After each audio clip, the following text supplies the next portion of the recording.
Alrighty, boys and girls, welcome back to finally, in what feels like a very, very, very long time, a happy episode of the Red, White, Claret, and Blue Show. I am your host, Alex Baquero.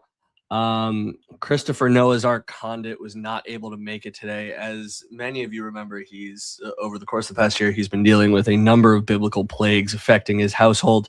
This time it was flood. I will let him explain that when he's back next week. So I am your lone American villain voice, as always, serving up the lukewarmiest of lukewarm opinions. Please go follow, like, rate, review, subscribe, all the places below my face. Doesn't really work when it's not plural, but we're going to stick with it anyway. As you can tell, I look like much more a normal human again. Don't have a hat. My hair is cut and styled.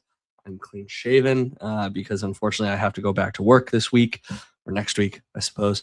And yeah, so I need to act like a real human again. So apologies for not getting this out last night, but obviously we had those last minute issues at Chris's house to deal with. So it took me until today to kind of get everything together for a solo pod. We're going to recap Lille a little bit, and we've got some interesting stuff to look at with Man U. You know, I had been obviously following from afar this resurgence that they've had under Michael Carrick, and hadn't really had much time to dive into the numbers or the analysis of it, and I found that pretty interesting, pretty compelling. I think we're in for a good one on Sunday. But in terms of Lille recap, you know, won't go through this necessarily minute by minute. I think maybe the better way to do this will be to just jump to what I feel like were the good points to take out of this match, what were the bad points. Some of this does reflect some stuff that Chris sent me, but if he disagrees, he'll have a chance to speak to all of you again when we record next week, hopefully on Sunday evening. So let's dive right into it. Villa went to France and were able to escape with a 1-0 victory last night, yesterday afternoon, I guess, for those of us on the East Coast. Have to say, about an hour before this one kicked off, when the lineup came out, I sent Chris a GIF of a man banging his head against the wall. I think it was Dr. Cox in Scrubs, because we, for multiple weeks now, have talked about the definition of insanity, doing the same thing over and over again and expecting different results. And this was once again the same thing, expecting a different result. No real changes to the lineup other than Pau coming in again for Tyrone Mings. Luka Dean continues to rotate with Ian Maatson. But still Buendia, still Sancho, still Ollie Watkins up top. And, you know, as we probably rightly predicted last week, Unai Emery not one to make too many reactionary changes. And, you know, we'll get into this with the bad points, but I think you kind of saw this continue to manifest in a number of different ways. Villa were what they have been for multiple weeks, maybe the entire year, and just happened to get away with this one. You know, starting early, the analysis, though, before we get to what went well, what went poorly, for all the analysis saying that Lille was more compact than what we saw a couple years ago, I think it was very obvious within the first 10 minutes that wasn't necessarily the case. I do think that, you know, they saw a wounded animal in Aston Villa, and so they probably pushed it a little bit more aggressively than they wanted to at the start, or I should say not that they wanted to, but then they usually do at the start to try and get an early lead. What ultimately happened there was there were a number of gaps that opened up for Villa to exploit. So Lille were kind of attacking in more of a 3-4-3, 3-3-4, depending on how you want to talk about those wing backs, with Nabil Bentaleb kind of dropping into the back line, and then Olivier Giroud acting more like a false nine, I would say, than anything. He's always been great at linking up play, right?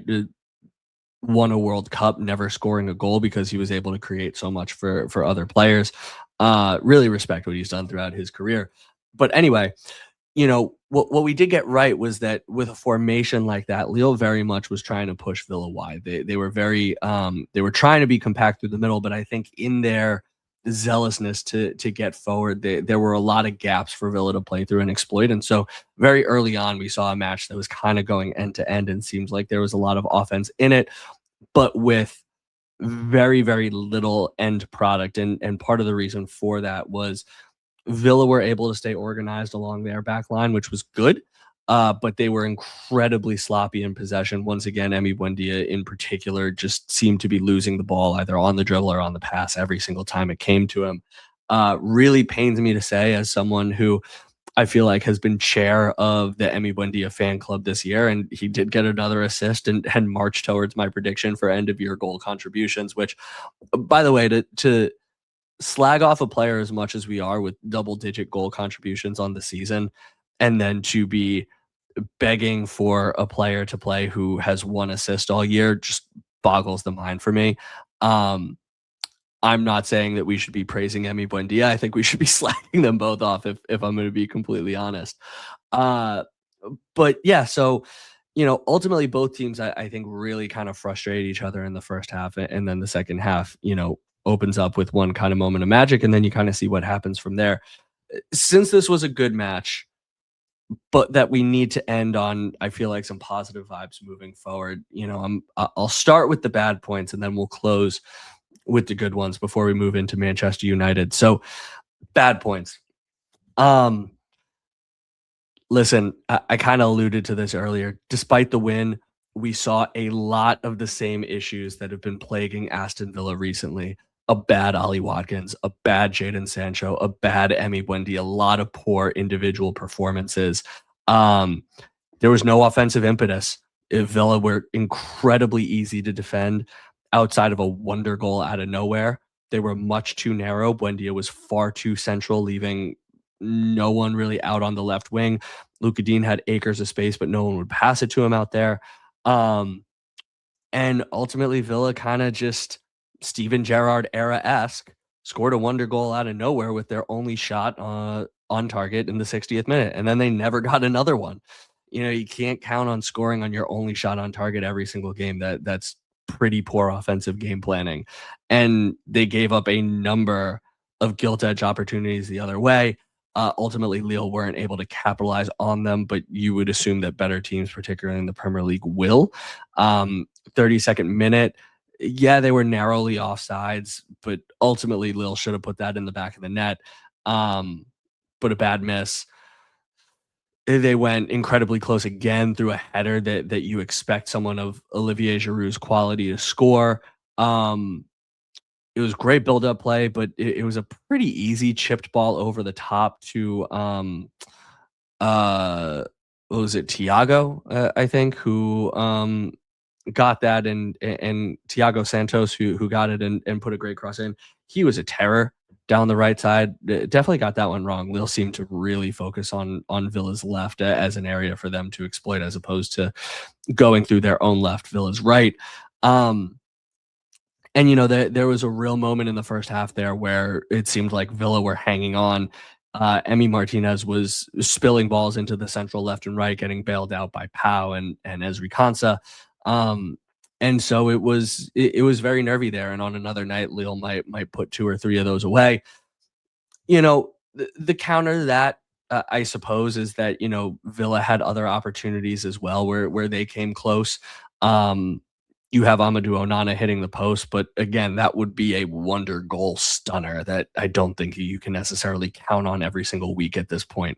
But let's talk about some of those bad players that I mentioned earlier. Ollie Watkins, yes, he gets the goal. Love that for him. I'm not expecting him to kick on from that because that's just not the striker that he's been this season. But you could kind of see the relief on his face as he chipped that one over the keeper. Before he scores, though, 13th minute, he breaks, has guys on his left and right. Buendia on his left, I think. I forget who was overlapping on his right, I think, and Morgan Rogers was making a late run, so maybe it was Sancho on the right. Could have done anything with it. I would like to see him kind of hold up, make the defender make a decision, and then take that himself, but he could have passed to Buendia. He could have laid it off to the right. He could have left it for the late runner.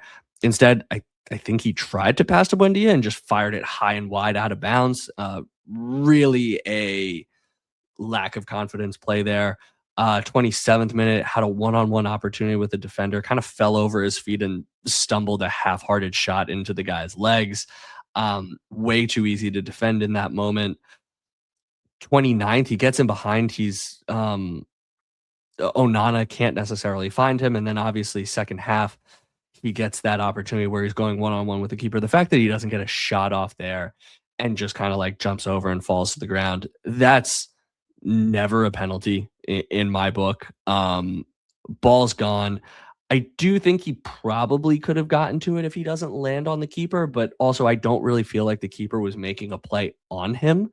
Um, yeah, I don't know. I would guarantee that Chris probably has a different opinion of that and thinks that it probably should have been a stonewall penalty, red card, whatever. I don't. That's on Ollie to me. You got to be more confident. You got to get a shot off. You got to figure out how to go around him and actually get to that ball. Um, him kind of playing it too far, not being able to leap over and landing on the guy. Shades of Bruno kind of overrunning the ball and then stamping Ezri Konsa. A couple years ago, ultimately getting the penalty. We always said that should have been a penalty on Bruno. Apply the same logic, and this probably should be a penalty on or a foul on Ollie Watkins. I know he got the goal, but before that, after that, just really, really poor from him. I don't know why Unai Emery, after spending 30 some odd million, doesn't want to play Tammy Abraham at all. But it's really sad and it's really frustrating to kind of see Ollie continue to toil like this. Sancho, I don't get it. Mostly anonymous, but for a cross, like I said, he's got one assist on the season, maybe one goal.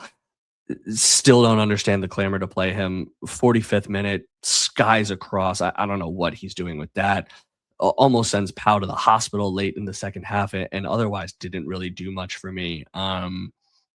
Runs around, dribbles a bit, doesn't really seem to find anyone, doesn't really seem gelled with his teammates at all. Just not worth the wage, in my opinion, moving forward. I think we can get any kind of cut price winger who isn't going to have the English tax on him to effectively do the same thing. Hell, Leon Bailey could do virtually the same thing, and I've been very open about how poor Leon Bailey has been since coming back to Aston Villa this year.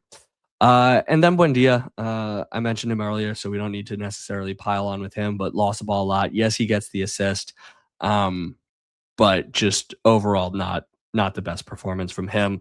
Had an opportunity at a goal as well in the second half and just got it all wrong going for the scissor kick. He's got to go with the diving header on that one. I'm not even sure with how short he is that he would have needed to dive. It seemed perfect height for him to just bullet into the corner. I don't really know why he's jumping for that one. But let's talk about the good points, because ultimately, yeah, we scored with our only shot on target. We got to win in Europe away at what has been a very tricky opponent for a lot of teams over the years. And so you need to be ultimately happy with that. We scored an open play goal, and it was a great goal. Great long ball find by Ezri Konsa, and really just crapped on him for a little while right there. Hell of a job by Emi Buendia to get ahead on that. If I'm a Lille fan, I am livid that one of their center backs is beaten to the ball by little Emi Buendia, who ultimately kind of chips it up. Great instinctive finish by Ollie Watkins to head it and get it over the goalie. I don't know what the goalie is doing there. I don't know if he thinks Ollie isn't getting to it, if he thinks that he needs to come out, or just kind of completely loses his positioning and thinks he's closer to his net than he is. But listen, we'll take it. We'll take him however they come at this point in the season. Lamar Bogard was solid at right back. I would say unspectacular. There were plenty of opportunities for him to create a little more offensively, put in better crosses, but that's just not his game. He's a 6. He's a defensive midfielder that's filling in a position that is not going to be his for large stretches of his career. So, take what you can get out of him, and be very happy with the performance, especially since we might need him again this weekend. Rodgers was excellent up for it. So for all those people who said that with the change of agent, he's given up on the season and is already looking ahead to his move. Yep, clearly so. Because he was running all over the pitch trying to create for everybody. Really let the referee have it when Ali went down in the box and almost got himself a yellow for the dissent. So love to see the fight and initiative from him. Continues to be Villa goes as Roger goes. When he's good, we're good. When he's bad, we are bad. Um, and then finally, and most importantly, McGinn was back and he looked great. You know, I do think it was notable that when he came in, he moved to the 6. So Luis comes out, McGinn comes in, goes to the 6, and then Onana moves to the 8. I think that says what we've believed for a while on this podcast, and that's that Amadou Onana is probably not best served as the Kamara replacement. I think Bogard honestly is the Kamara replacement, but when Cash is out as well, then you can't necessarily put him there. And still, Onana Luiz, at least on paper, is a better midfield than Bogard and one of those two guys. But clearly, Emery wanted a little bit more, I guess we'll say, veteran savvy, maybe captain leadership in the middle of the park. And so McGinn comes in and goes to the 6. I'll talk in a little bit about what that means for selection moving forward. But listen, he was great. Got his ass in there, was turning people left and right, obviously creating, looked composed on the ball, and I think Villa looked a lot more solid when he came on, just due to his organization, his leadership, all that kind of stuff. So continuing a fantastic season for John McGinn, has to be up there for player of the season with Morgan Rogers and God, honestly, with how bad the recent turn has been, I'm not sure who else I would kind of nominate for that. Yori hasn't really been healthy enough. It might be one of them too. Matty Cash, I guess, should be up there as well for what he's done this season. Anyway, so not dominant, but not terrible. It was great to keep it, 0-0 at halftime, fairly 50-50 game, and you take that at this point in the season with how poor Aston Villa have been to not be at their best, but still somehow figure out how to muster out a win. That's what good teams do, and we'll take that for this round of the Europa League, and hopefully it's something they can build upon. When we think about what the larger implications are, kind of looking ahead, home leg feels a lot better. When you go home 0-0 on aggregate, we spoke last week about how temperatures are rising very quickly in Villa Park. They might be liable to kind of jump on the team's back if we have another half where we don't get a shot on target. And at least now, playing with a 1-0 lead, I think the fans can continue to really get behind the team and support them, because it could be an all-out defensive effort. Now, we won't preview Lille again because people can go back to last week's episode to kind of understand what we think of that team and what they'll do well. But I will just reiterate, they are not the best team away. They are very strong at home, kind of like Aston Villa. So this should be one that Villa are able to defend and get through. Would have loved if it were 2 or 3, but a 1-0 lead, if Aston Villa let that go, that's on them, and they will have put in a pretty poor performance at home for that to happen. In terms of selection, though, with Emi Buendia being the latest focus of ire of the Villa fan base, I think you're going to see a lot of Villarati on Twitter saying, all right, John McGinn moves into the 10, get Emi Buendia out of there, and boom, selection problem fixed. I don't necessarily think it's that easy. While he has played there a couple times under Unai Emery, I think Emery has largely been reticent to move McGinn to that 10. And I think the reason for that is because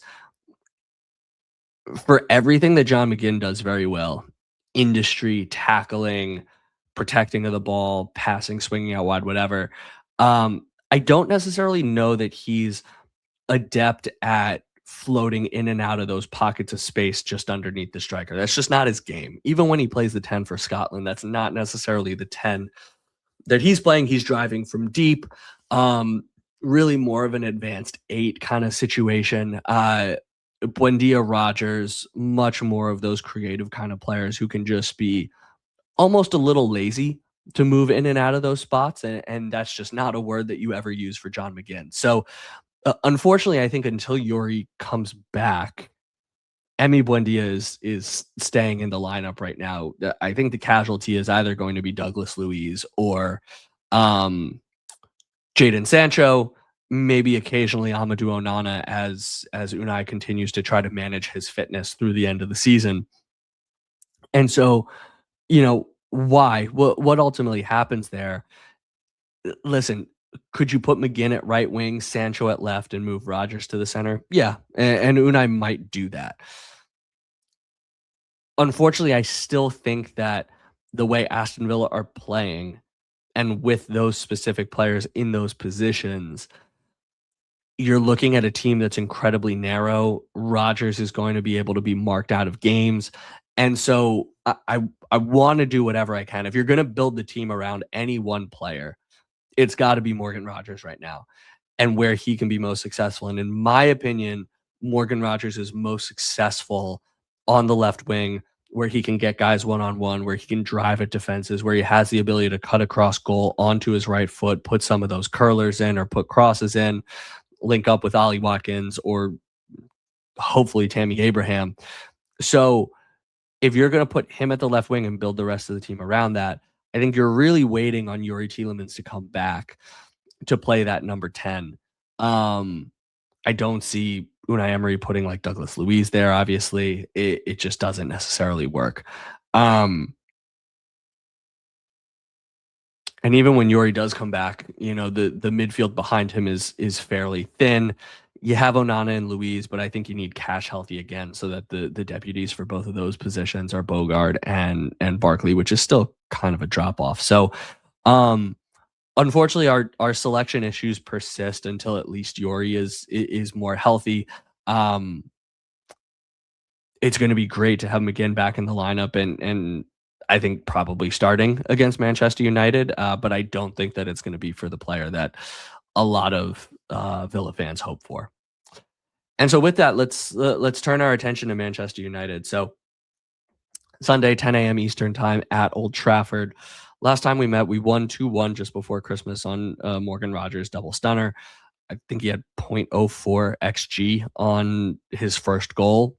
So, classic Villa back at that point. Um, United got their goal on an awful mistake. I think it was by Ezri Konsa. It was either Konsa or Matty Cash when we had that same mistake a couple times in a row of a guy turning back towards goal, slipping on the ball, and someone ghosting in to take it. So Cunha got it, blasted it top bins past Emi Martinez.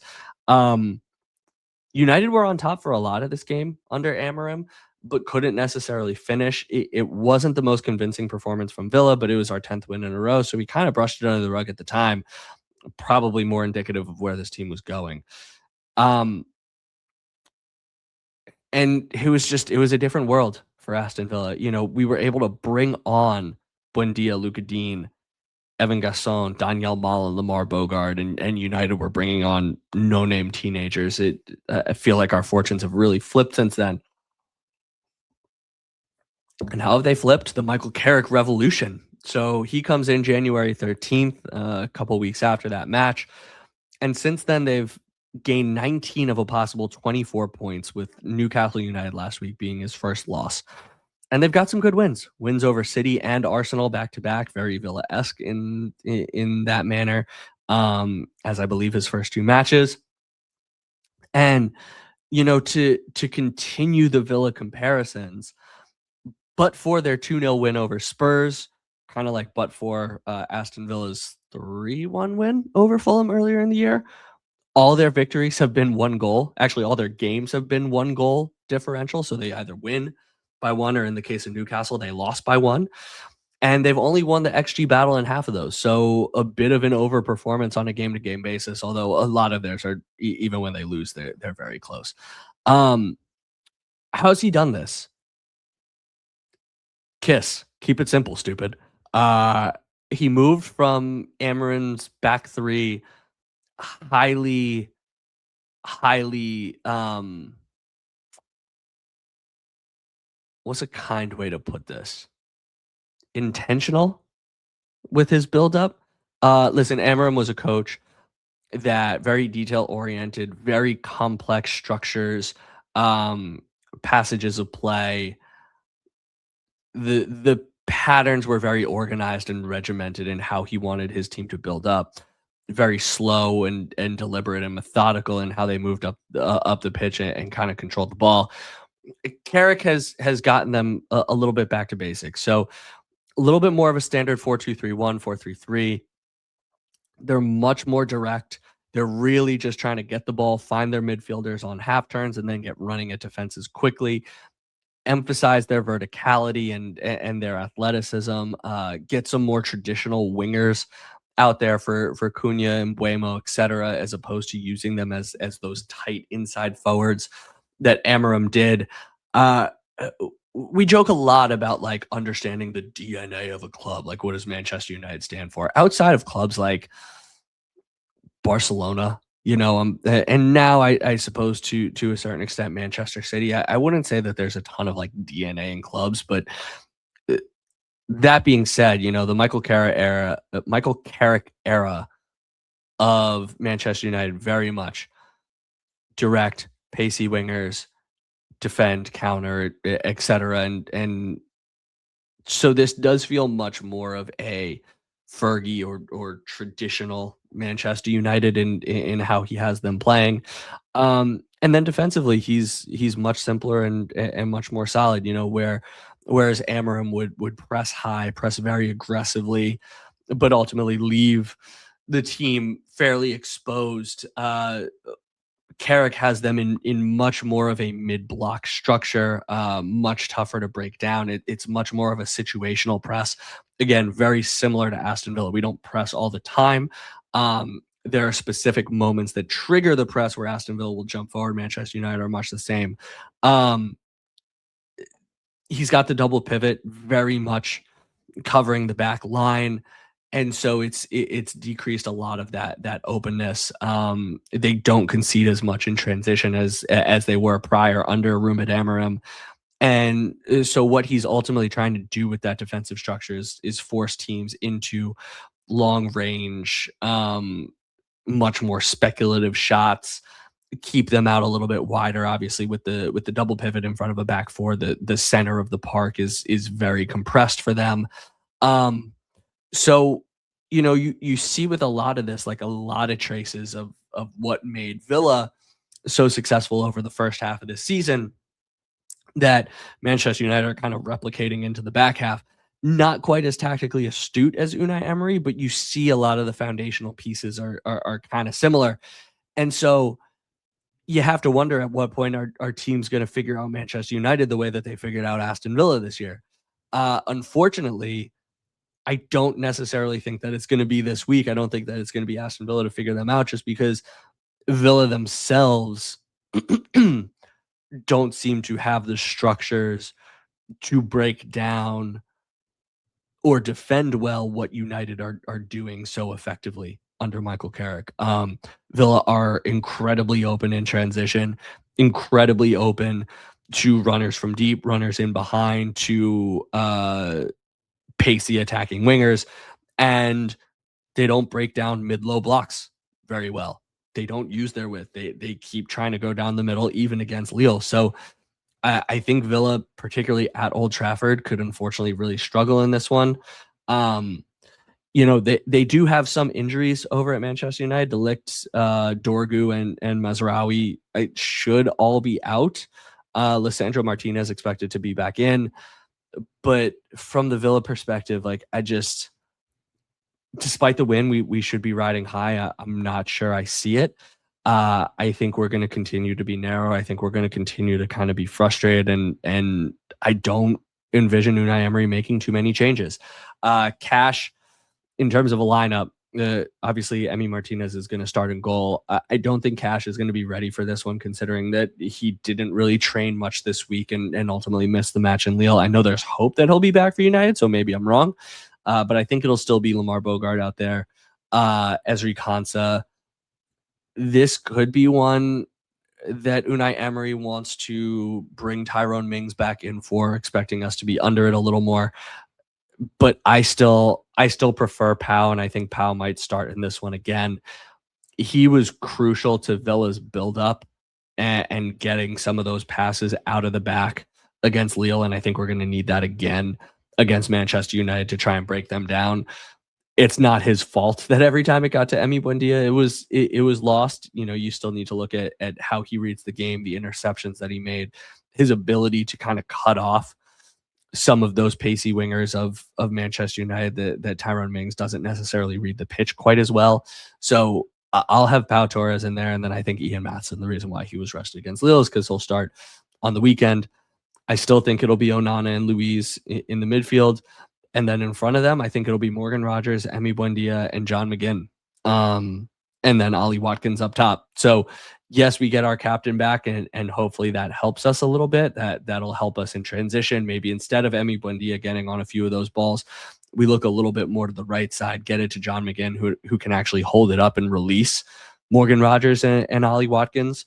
But I think, ultimately, I don't see us adapting our tactics all that much in recent weeks. We don't change much week in, week out, depending on the opponent. So what you see is what you're going to get. What I would do is probably drop deeper, try and play a little bit more in transition. I would change the lineup a ton, but I've said that ad nauseum over the past couple of weeks. So honestly, there's no point. In terms of prediction, I'm still not confident that Villa have figured it out in this one.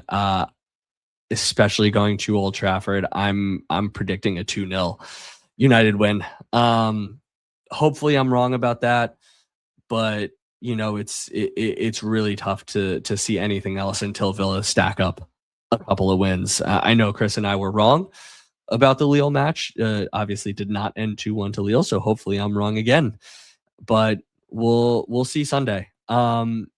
No recent shout outs that I can remember on the socials, so we'll wrap it up there. But Chris and I will probably be back Sunday evening for our Manchester United recap, and we'll see what Chris thought of Lille and if there's anything that he wants to get off his chest in advance of the second leg next week. But until then, as always, my friends, up the Villa.